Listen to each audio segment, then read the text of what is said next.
কি 60 টাকা। 60 টাকা বাংলাদেশে এতগুলো? কি বলতেছো? হ্যাঁ, কত? পাগল নাকি? মানুষের কথা তুই নাহলে না রে ভাই, বাংলাদেশে অনেক বেশি হবে।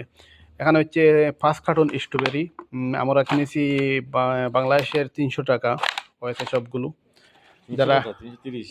300, হ্যাঁ 330, সমস্যা নাই। আপনারা যারা ভিডিও দেখবেন কমেন্টে বলে দেবেন এগুলো বাংলাদেশে হলে 5 কার্টন। এই দেখতেছেন 5 কার্টন। এটাও একটা ওপেন করো তো, ওপেন খোলো, করো খোলো। তারা। এই দেখেন অনেক সুন্দর সুন্দর তরতাজা স্ট্রবেরি।